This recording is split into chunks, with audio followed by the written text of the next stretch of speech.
یہی طالبان پہلے ہیرو تھے اور ہیرو سے بعد میں وقت گزرنے کے ساتھ ساتھ جب گزرا اور مشرف کا دور آیا تو یہ زیرو ہو گئے. یہی پہلے مجاہدین تھے اور یہی بعد میں کیا ہو گئے, دہشت گرد ہو گئے. سوال یہ پیدا ہوتا ہے کہ ان کو مجاہدین بنانے والے اور بعد میں ان کو دہشت گرد بنانے والے کون ہیں؟ اس میں صرف آپ کہہ سکتی ہیں کہ اگر را کو اکیلی را انوالو نہیں ہے, را کو پش کرنے والے بھی ہیں. جیسے آپ اسرائیل کی کہہ سکتی ہیں, موساد ہو سکتی ہے, CIA امریکن ہو سکتے ہیں. تو یہ ساری چیزیں ایکچولی اکیلا انڈیا تو اس میں انوالو نہیں ہوتا نا. انڈیا کو جو ہے وہ فورس کیا جاتا ہے یا ان کو جو ہے وہ لالچ دیا جاتا ہے. ان کا شروع سے ایک مطالبہ رہا ہے کہ ہمارے حقوق کھائے جاتے ہیں. مطلب ان کے ذہنوں میں ہے کہ پنجاب کا بجٹ ہے نا, وہ بلوچیوں سے بھی لیا جاتا ہے, سب سے لیا جاتا ہے بجٹ. مطلب کہ کاؤنٹ کر کے جو بجٹ لیا جاتا ہے وہ صرف جا کے صرف پنجاب پہ لگتا ہے.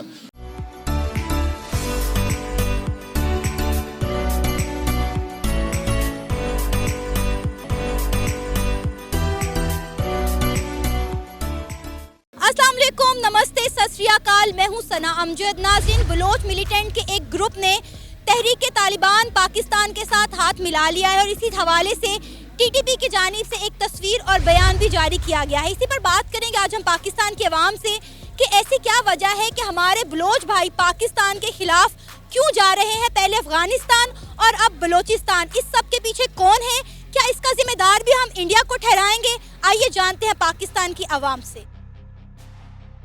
السلام علیکم. جی وعلیکم السلام. سر, آپ کا نام؟ جی سعید. سر, آپ نے سنا ہوگا کہ بلوچ ملیٹنٹ کے ایک گروپ نے تحریک طالبان پاکستان کے ساتھ ہاتھ ملا لیا ہے اور TTP کی جانب سے ایک تصویر اور ایک بیان بھی جاری کیا گیا ہے جس میں صاف صاف دیکھا جا رہا ہے کہ کس طرح وہ TTP کے ایک گروپ کے ساتھ الحاق کر رہے ہیں. کیا کہیں گے, یہ کیا ہو رہا ہے پاکستان میں؟ ہمارا جو بردر صوبے ہیں, جو ہمارے بھائی ہیں, وہ آہستہ آہستہ پاکستان کے خلاف ہوتے کیوں دکھائی دے رہے ہیں؟ سوال یہ پیدا ہوتا ہے کہ تحریک طالبان پاکستان کس کی پیداوار ہے, کہاں سے ان کا اوریجن ہوا؟ آپ 1979 سے دیکھیں اور 1988 تک یہی طالبان پہلے ہیرو تھے اور ہیرو سے بعد میں وقت گزرنے کے ساتھ ساتھ جب گزرا اور مشرف کا دور آیا تو یہ زیرو ہو گئے. یہی پہلے مجاہدین تھے اور یہی بعد میں کیا ہو گئے, دہشت گرد ہو گئے. سوال یہ پیدا ہوتا ہے کہ ان کو مجاہدین بنانے والے اور بعد میں ان کو دہشت گرد بنانے والے کون ہیں؟ ہمارے ملک میں وہ ذمہ دار ادارے ہیں جس میں ہماری فوج اور وہ جرنیل جو کہ امریکہ سے ڈالر لیتے ہیں اور بکتے ہیں اور ان کی پشت پناہی کرتے ہیں, وہ اس کے ذمہ دار ہیں. بعد میں یہی TTP جسے آپ کہتے ہیں, وہ جو ہے اس کو پھر بعد میں کہتے ہیں یہ دہشت گرد ہیں. وہی پیداوار ہے جو مشرف نے کیا, ڈالرز دیے اور اس ملک کا بیڑا غرق کیا. پہلے بنگلہ دیش ہم سے الگ ہو گیا, پھر اس کے بعد افغانستان ہمارے خلاف ہو گیا, اب جو ہے بلوچستان جو ہے وہ بھی پاکستان کے خلاف جا رہا ہے. نہیں, اس ذمہ داری تو پھر وہی پہلے بات آ گئی نا کہ ذمہ دار ہمارے ادارے ہیں جو کہ ہم اگر دیکھا جائے تو پاکستان 1947 میں بنا اور آج 2022 چل رہا ہے اور 23 آنے والا ہے. ایم آئی رائٹ اور رانگ؟ یعنی 75 سال ہو گئے ہیں. اس 75 سال میں ہمارے جو مین ادارہ جو ہے یعنی آرمی ہے, اس نے کتنا عرصہ کام کیا, یہاں پہ لوگوں کو کتنا عرصہ جمہوری اطوار سے وابستہ رہنے کا انہیں موقع دیا. جب موقع دیا ہی نہیں تو ساری کی ساری ذمہ دار جو ہے میں سمجھتا ہوں ذات خود ہماری آرمی ہے ان تمام حالات کی. لیکن سر, ہم اس کا ملبہ تو سارا انڈیا پہ ڈالتے ہیں. نہیں, کوئی ضرورت نہیں انڈیا پہ ڈالنے کی, ہماری آرمی ذمہ دار ہے. جب ہم موقع دیتے ہیں تو پھر غیر آگے بڑھتا ہے نا. جب ہم خود اپنے گھر کو ٹھیک کر لیں, ہم اپنے جمہوری جو ادارے ہیں ان کو آگے بڑھ کے معاملات کو سلجھانے کا موقع دیں تو ایسی کوئی نوبت آتی ہی نہیں ہے. ہم یہ سہولت آگے پرووائڈ ہونے دیتے ہی نہیں ہیں. ہم نے ڈالر پکڑے ہوتے ہیں, کبھی ہمارے جرنیلوں نے امریکہ سے ڈالر پکڑے ہوتے ہیں اور کبھی زیادہ تر امریکہ کے اشاروں پہ چل رہے ہوتے ہیں, آپ سمجھتی ہیں. اچھا سر, کہا جاتا ہے کہ اس میں را انوالو ہے, اس میں انڈیا انوالو ہے. پاکستان میں کچھ بھی ہو جائے ہم اس کا ملبہ انڈیا پہ ڈال دیتے ہیں. I don't think so. India is involved in this matter. We are himself responsible for all these things. ہم خود ذمہ دار ہیں, ہمارے ادارے ذمہ دار ہیں. میں نے آگے کہا کہ 75 سال میں 36 ایئر سے لے کے 40 ایئرس تک ڈائریکٹ فوج نے حکومت کی, اور اس کے بعد انڈائریکٹلی دیکھ لیں, انڈائریکٹلی پیچھے رہ کے حکومت کر رہے ہوتے ہیں. بنیادی طور پر سارے کے ساری ذمہ داری جو ہے وہ فوج کی ہے. ایک ادارے نے پاکستان کے تمام اداروں کو تباہ کیا ہوا ہے. میں تو سمپل یہ بات اکثر کہتا ہوں, ایک ادارے نے پاکستان کے تمام نظام کو تباہ کیا ہوا ہے, بس یہ وجہ ہے اور کچھ نہیں. بلوچی ہمارے بھائی ہیں, وہ ہماری طرح ہیں. جب ہم ان کے حقوق نہیں دیں گے تو پھر یہی صورتحال ہوگی. ریکارڈ آپ کی مثال کے سامنے ہے, کیا ہو رہا ہے وہاں پہ. ریکارڈ آپ سمجھتی ہیں, جہاں پہ سونے اور تانبے کے ذخائر ملے, جب ہم ان لوگوں کو ان کا حصہ نہیں دیں گے, وہاں پہ دریافت ہونے والی معدنیہ کا حصہ انہیں نہیں ملے گا, تو ظاہر ہے پھر کیا سمجھتی ہیں, بھوک اور ننگ وہاں پہ ناچ رہی ہے. جب بھوک اور ننگ ناچے گی تو یہ سلسلہ آگے بڑھے گا. تو یہ سلسلے آپ کو کہاں تک جاتے ہوئے دکھائی دے رہے ہیں؟ یہ سلسلے تبھی ٹھیک ہوں گے جب تک آپ ہمارے اس مین ادارہ جو ہے نا, جو کہ ہمارے پیسوں پہ پلتا ہے, یہ مین ادارہ ہمارے پیسوں پہ پلتا ہے, ٹیکسز پہ پلتا ہے, جب تک اسے آپ کنٹرول نہیں کریں گے, ہماری عوام کو اویئرنیس نہیں آئے گی, شعور نہیں آئے گا, آگاہی نہیں آئے گی, تب تک ہمارا یہی حال رہے گا. جس طرح اس سے پہلے بنگلہ دیش بنا, مثال آپ کے سامنے ہے, مشرقی پاکستان تھا, یہ مغربی پاکستان تھا, وہاں کے لوگوں پہ ظلم ستم ڈھایا جاتا تھا. بہت ساری کتابوں میں ایسے آپ کو حوالے ملیں گے کہ جنرل ایوب خان نے کیا کہا, اور مختلف جرنیل تھے وہ کیا کہتے تھے, اور ماشاء اللہ 1958 سے لے کے 1969 تک رہا. اس ادوار میں, اس دور میں کیا ہوتا رہا, کیوں اتنی افراتفری ہوئی, پھیلی, کہ ایک اتنا بڑا حصہ جو تھا وہ ہم سے جدا ہو گیا. اور حتیٰ کہ پاکستان کی جو بنیاد ہے 1906 میں مسلم لیگ جو ہے جسے ہم کہتے ہیں, اس کی بنیاد بھی وہاں پڑی. مین کردار وہ ہیں. آپ کو پتا ہوگا کہ ایک بلوچ ملیٹنٹ گروپ نے جو ہے ٹی ٹی پی کے ساتھ الحاق کیا ہے. کیا کہیں گے ہمارے بلوچ بھائی جو ہیں وہ ہمارے خلاف کیوں ہوتے ہوئے دکھائی دے رہے ہیں؟ اس کی سب سے بڑی وجہ تو ایک پاکستان گورنمنٹ کی یہ نااہلی ہے کہ انہوں نے کبھی بھی بلوچوں کو ان کے حقوق نہیں دیے جو کہ ان کو دینے چاہیے تھے. ایک تو اویئرنیس کی کمی ہے, ایجوکیشن کی کمی ہے, اور جب آپ کے ملک میں یہ چیزیں ہوتی ہیں, جب گورنمنٹ ان کو آلریڈی جو ہے کسی قسم کی کوئی سپورٹ نہیں مل رہی, تو اوبویسلی جو باہر کی جو کنٹریز ہیں, جو بیرونی طاقتیں ہیں, ان کو جو ہے وہ سپیس نظر آتی ہے اور وہ اس میں انٹرفیئر کرتے ہیں, اور یہ معاملات جو ہے نا وہ پھر بہت دور تک نکل جاتے ہیں.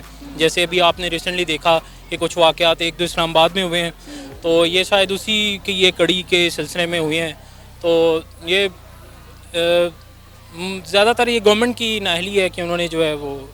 اچھا, پہلے افغانستان اور اب بلوچستان, پنجاب کو کیوں کوئی ٹارگٹ کیوں نہیں کرتا؟ کیونکہ افغانستان اور بلوچستان ایزی ٹارگٹ ہے. ہماری حکومت کو چاہیے کہ بلوچ جتنے بھی یہاں بلوچستان والے ان کو ان کے حقوق دیے جائیں, کیونکہ پاکستان میں میرے خیال سے جتنی سپلائی گیس کی ہے وہ ادھر سے ہو رہی ہے, تو ان کے حقوق ملنے چاہیے, تعلیم ملنی چاہیے, پھر ہی جا کے یہ مسئلہ حل ہو سکتا ہے. انڈین ایجنسی کروا رہی ہے سب کچھ, یہ ان کا ایزی ٹارگٹ ہے, کیونکہ یہ لوگوں کو حقوق پورے ملیں گے تو پھر ہماری بات ان تک پہنچے گی. انڈیا کیوں؟ کبھی ہم کہتے ہیں کہ انڈیا جو کر رہا ہے افغانستان میں انڈیا کر رہا ہے, اب ہم نے بلوچستان کا جو ہے کیا دھرا بھی وہ بھی ہم نے انڈیا پہ ڈال دیا. ہم ہر چیز کا ملبہ انڈیا پہ کیوں ڈالتے اور انڈیا ہر چیز کا ملبہ پاکستان پہ کب تک ڈالتا رہے گا؟ نہیں, انڈیا تو کرتا ہے, وہ تو سب جانتے ہیں, انڈین اس میں انوالو ہے, انڈین ایجنسی انوالو ہے, لیکن پاکستانی پولیٹیشین ہماری گورنمنٹ کو بھی چاہیے کہ ان کے جتنے بھی حقوق ہیں وہ پورے کریں, تو ان کو پھر اپنی بات سمجھائیں. میرا خیال ہے وہ ایسی قوم نہیں ہے کہ وہ نہیں مانے گی, وہ ان کا ایزی ٹارگٹ ہے, اس وجہ سے وہ ان کے جھانسے پہ آ جاتے ہیں. پاکستانی گورنمنٹ کو اس پہ کام کرنا چاہیے. انڈیا پنجاب کے لوگوں کو ایسے غافل کیوں نہیں کرتا, ان کو اپنی باتوں میں کیوں نہیں لاتا؟ پنجاب میں تقریباً ہر چیز, ہر سہولت عوام کو میسر ہے. وہاں پہ تعلیم بھی مشکل ہے, روزگار بھی مشکل ہے, اس وجہ سے میرے خیال سے یہ وجہ ہو سکتی ہے. آپ یہ مانتے ہیں کہ ہم ان لوگوں کو ان کے رائٹس نہیں دیتے اس لیے وہ پاکستان کے خلاف جاتے ہیں؟ جی, مجھے ایسے لگتا ہے مجھے, کیونکہ پاکستان ادھر کافی ان کے بلوچ رہنما جتنے جو گورنمنٹ میں تھے وہ بھی یہ اسی بات پہ خفا تھے گورنمنٹ سے کہ ان کو ان کے حقوق نہیں مل رہے. ان کو ان کے حقوق ملنے چاہیے, جیسے ہم پاکستانی ہیں وہ بھی پاکستانی ہیں. اچھا, اب یہ سب کچھ جو ہوا ہے, جو بلوچ ملیٹنٹ کے ایک گروپ نے ٹی ٹی پی کے ساتھ الحاق کیا ہے, آپ کو کیا لگتا ہے اب آگے کیا ہونے جا رہا ہے, ہمیں کیا کچھ فیس کرنا پڑ سکتا ہے؟